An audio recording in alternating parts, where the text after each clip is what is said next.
A very good morning to you. Thank you for joining us here on Global TV AM News. I'm Oyi Agumofwegbe, live in Abuja, Nigeria's capital. The military high command says it has activated war room to combat insecurity in the country. Director Defense Media Operations, Major General Edward Buba, made this known while updating journalists on the operational activities of the military between 13th and 20th of July 2023. He stressed that troops of Operation Delta Safe had to destroy several illegal refining sites, while the air component conducted air interdiction to destroy active illegal refining sites in different locations across the South Zone. Kikelemo Okere completes the story. The Director of Defense Media Operation explained that troops of Operation Delta Safe intercepted and destroyed a vessel involved in crude oil theft in Delta State. It reveals out that on the 7th of July 2023, troops and operators of Tantita Surveillance Contractors intercepted a vessel loaded with suspected stolen crude oil and arrested 12 suspects, a Ghanaian and 11 Nigerians. The vessel was arrested between the boundaries of Delta and Ondo State. The vessel MT Tura 2 reportedly owned by Olab Maritime Service Limited has a tank capacity of 800,000 liters. Raid on hideouts belonging to kidnappers, raid on hideouts belonging to bandits, and raid on hideouts belonging to gunmen. Not to mention the destruction of illegal refining sites and the arrest of terrorist collaborators. These actions buttress the war mode of the military to crush these threats decisively. The offensive posture by the military, indicated by the ongoing operations, would surely cause the perpetrators of these security challenges to reconsider their position. He further stated that the air component of Operation Wild Punch conducted several air interdiction to degrade terrorist group and their logistic bases pursuant to denying them freedom of action. Notably, the air component of Operation Wild Punch conducted air interdiction at Shulape, a newly uncovered Boko Haram terrorist location in Shiroro local government area of Niger State. The targets were acquired and successfully attacked with rockets, which destroyed some of their huts, damaging buildings and dislodging the terrorists. Interdiction missions at Sankri and LM Kalabari, respectively. Overhead the locations, the active illegal refining sites were engaged with rockets and some of the equipment were destroyed in the process. Now, in the course of operations, troops of Operation Delta Safe recovered 367,200 liters of crude oil, 27,150 liters of automotive gas oil, 550 assorted rounds of ammunition, 12 calibers of weapons, 7 empty magazines, 17 cutlasses, 3 vehicles, 9 motorcycles, daggers. Troops also destroyed over 22 illegal refining sites, over 15 wooden boats, over 34 storage tanks, over 96 ovens, and over 16 dug-out pits. The military high command acknowledged that the operations were indicative of the fact that the security challenges confronting the country require a collective effort and responsibility. Kikelemo Okere, Global Television News, Abuja. Transport fares and prices of essential goods and services has shot up significantly across the country as Nigeria's students grappled with the ripple effect of government's decision on fuel subsidy removal. Our reporter Edika Michael has details. The increase of petrol pump price has given a need for students to react over the high level of transportation. University of Abuja, students are comparing the prices of transportation prior to this time, as has double increases from about 600 naira to and fro journeys to about 1,500. The students are calling on government to look into the matter, as this is hitting deep down to their pockets. As of 100 level, we're paying 30 naira for transport fare everywhere within the school, but now we pay 100 naira. From Ido to school gate used to be 100 naira, 50 naira, right? Okay, but now is 200. Then you need to take keke to school, 100 naira. That's 300. Which, when you are leaving Ido safe, you need to take bike from Ido to your junction. Before it was 100 naira, now it's 150. That's making it like 550 to come and to go to 550. So now what students do is that they even select days of coming to school. It's biting hard. The transportation has tripled. As a matter of fact, we that are sponsoring ourselves, paying our transport to this place is not easy for us.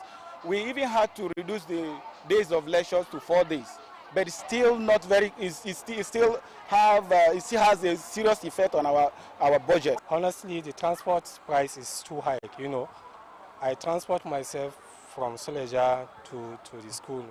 Formerly, I transport myself less than 1,000 naira, but now I spend more than 2,000 naira every day to come to the school. Before now, I used to pay 150 naira from Giri down to school gate, which from school gate to the school is usually 50 naira, which is 200 naira. But right now I'm paying 600-700 naira through and through. It's bad. Normally, I used to pay from my place from Kuje down to this place at least to and fro. Before now is 1,000 naira. But now I spend about 1,600 to and fro, and which is very, very hard on us. You know, we that sponsors ourselves to school, we have other responsibilities. It is very difficult for us to, maintain with it now. So I'm calling on the government to look at us and know what to do for us. High cost of food, high level of transportation fare to school. These are the concerns of the students of University of Abuja, appealing to government to look critically into the matter urgently as to solve the issue of high price of petrol. This is Adikan Michael, Global TV News. In line with his resolve to build and empower entrepreneurs across Africa with a particular focus on Nigeria, African Economic Merit Awards, EMA, has taken EMA Inspire University Tour to University of Abuja. Again, Adikan Michael tells us more. The project is aimed at inspiring African students to become entrepreneurs, employers of labor and business executives. Tom Fair, founder and convener of the Empowerment Initiative, said EMA as an organization has presence in 17 African countries with economic impact and developmental projects in which in each university, EMA provides grants and other startup kits to students to help them initiate and scale commercially viable projects.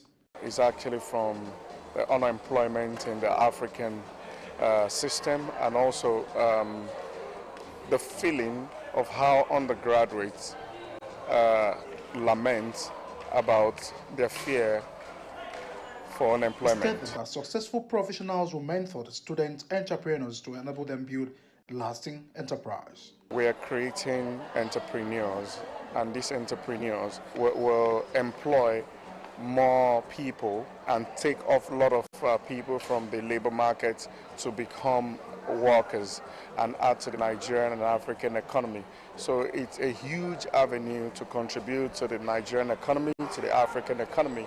And believe you me, you can see a whole lot of students seated here today. And some of them will be given the grant to start up a business, a capital to start up a business. A member of EMA, Olatunji Joshua, explained that African Economic Merit Awards aim to boost economic growth in African communities by uniting successful business entrepreneurs with latent talents. This is timely. I tell you, with all that's going on in the country right now, we can't keep waiting for the government to solve our problem. Everyone is blaming the government, but this is timely. Giving grants to students is one thing that I'm excited about with this EMA Pet Talk today.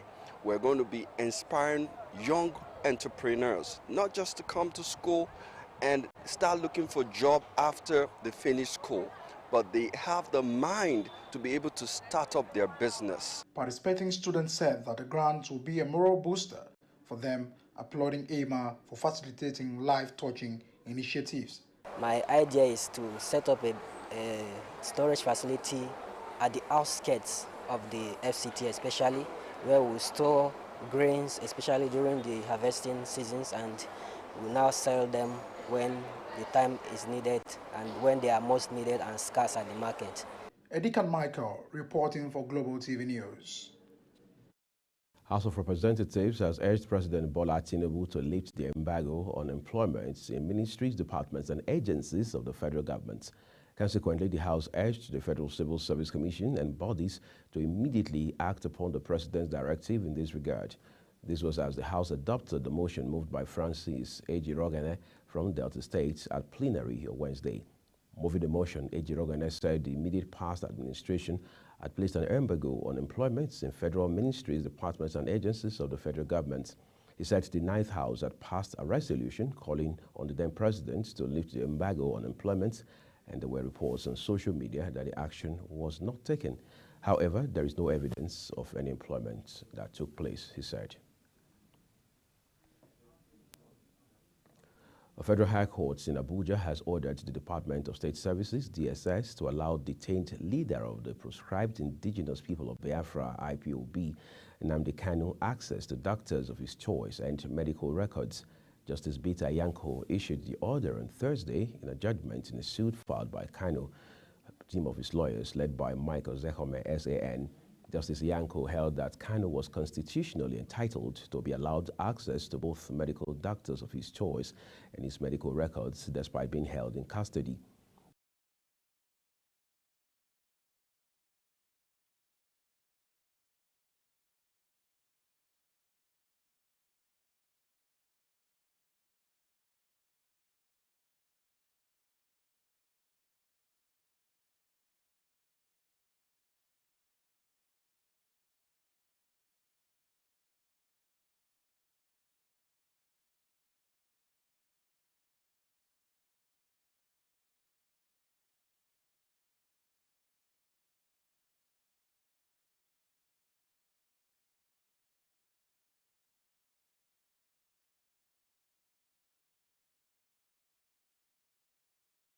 Examination of Kanu outside the facility of the DSS should be supervised by Kanu's team of medical doctors and that the reports should be sealed for security purposes. Reacting to the judgment, Kanu's lead counsel, Professor Ozehome, SAN, commended Justice Yanko for her courage and godliness in the judgment, stating that the earlier judgment of the court striking out 8 counts and the appeal court verdict striking out the remaining 7 counts is now a new case study in the legal practice. The court agreed with us that the reliefs we ask for must be granted, and the judge granted. What were these reliefs?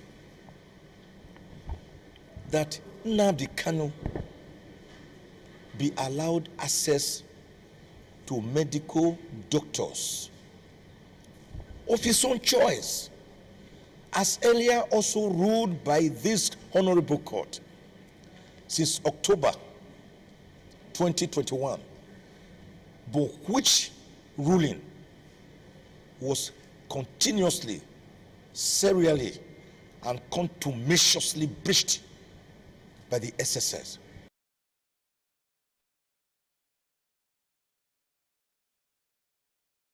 You're watching the live broadcast of the AM News here on Global Television in Abuja, Nigeria's capital. We're taking a quick break now. When we return, we have more stories for you. Do stay with us.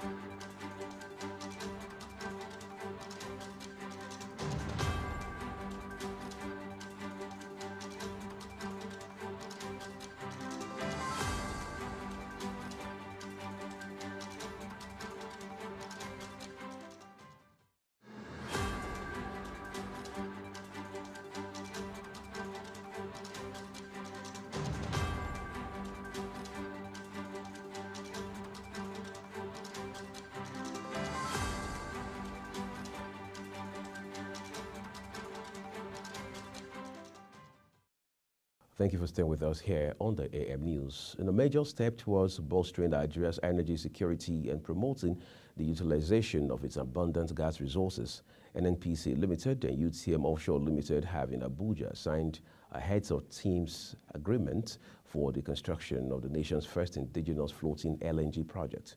Describing the floating LNG project as a must-do initiative for Nigeria, NNPC Group Chief Executive Officer Mele Kyari expressed the company's readiness to secure gas feedstock towards the project. Speaking at the occasion, the Group Managing Director, UTM Offshore Limited, Mr. Julius Ron, expressed his delight at the partnership with NNPC Limited, stating that the milestone achievement showcased the capability of indigenous companies to collaborate with world-class energy conglomerates to drive growth in Nigeria's energy sector. And the Nigeria Police Force has said the current security challenges in the country are a bit difficult to end quickly because non-state actors like bandits. Commissioner of Police in charge of the command, Haruna Garba, disclosed that over 200 scavengers have been arrested in the Federal Capital Territory in the last 2 months. In a visit by the Assistant Inspector General of Police in charge of Zone 7, Adebowale Williams, Garba said those arrested were destroying the critical assets in the FCT. He noted that in the last 2 months, the command has clamped down on the scavengers, otherwise known as Babanbolas, whose habit is to destroy the critical infrastructure in the FCT, and their activities have become a source of concern and threat to the residents of the territory. The Nigerian Upstream Petroleum Regulatory Commission, NURPC, has introduced a regulatory framework to address the country's oil theft and illegal financial flow challenges. The Commission also noted that the new regulatory framework, known as the Nigerian Upstream Petroleum Measurement Regulations 2023, in line with the Petroleum Industry Act, PIA, is a new initiative that will create a paradigm shift in oil-related revenue generation in the country. The Chief Commission Officer of NURPC, Benga Komolafe, disclosed these while speaking at a 2-day National Anti-Corruption Conference organized by HEDA Resource Center and Center for Fiscal Transparency and Integrity Watch in Abuja. The theme for the conference was Nigeria and the fight against corruption, reviewing the Buhari regime and setting agenda for the Tinubu administration. Komolafe said the policy would also address the issue of overloading and dispensing oil from the source, which invariably gives rise to making money from the illicit process. And out of the foreign scene, where Singapore, known for its political stability, has been rocked by a string of rare political scandals. Last week, a senior minister was arrested in a corruption probe, the first in 4 decades to be implicated in such an investigation. And on Monday, 2 lawmakers, one of them once tipped as a potential prime minister, resigned after it was revealed that they were in an extramarital affair. It has shocked residents of the city-states, which prides itself on its reputation for clean governance and has the highest paid leaders in the world. Analysts say the unfolding scandals could dent support for the ruling People's Action Party, PAP, which has been in power since 1959 and holds a large majority in parliament. Let's turn to sports now. Manchester City have agreed a £30 million deal for Saudi Pro League side Al Ahly to sign Algeria winger Riyad Mahrez. The 32-year-old has been given permission to travel on City's pre-season trip to Japan and South Korea. That had already been agreed, providing City received a bid that matched the evaluation of Mahrez, who had 2 years left on his contract. City paid £60 million for Mahrez in 2018 and he scored 15 goals from 47 games in the Blues' treble-winning season. However, was an unused substitute for both the FA Cup and Champions League finals, and manager Pep Guardiola has opted to let him become the latest big-name recruit by a Saudi Pro League side. The likes of Karim Benzema, N'Golo Kante, and Ruben Neves have followed Cristiano Ronaldo to Saudi Arabia this summer, while Steven Gerrard has been named El Latifaq manager and Michael Emenalo has been appointed the SPL's director of football.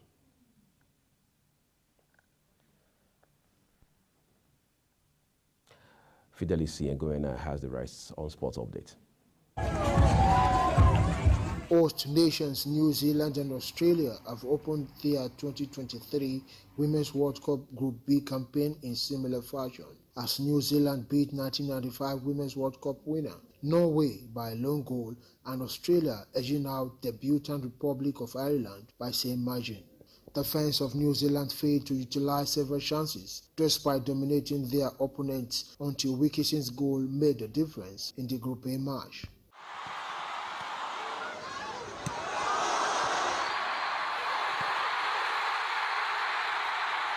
In the second Group B match of the day, the Matildas of Australia struggled to create chances in the first half, in spite of the weight of possession in their favour, till Steph Catley scored from the spot in the second half to secure the vital win for Australia before a record 75,784 crowd at the Sydney Stadium. The defence of the Matildas was repeatedly threatened as Ireland's girls in green kept pouring forward in waves of attack towards the dying moments of the game, with the host nations having 3 points respectively. Group B's other game will see Nigeria Super Falcons face Canada on Friday at 3:30 a.m. Nigeria time. Fidelix Enyagoena for Global Television News.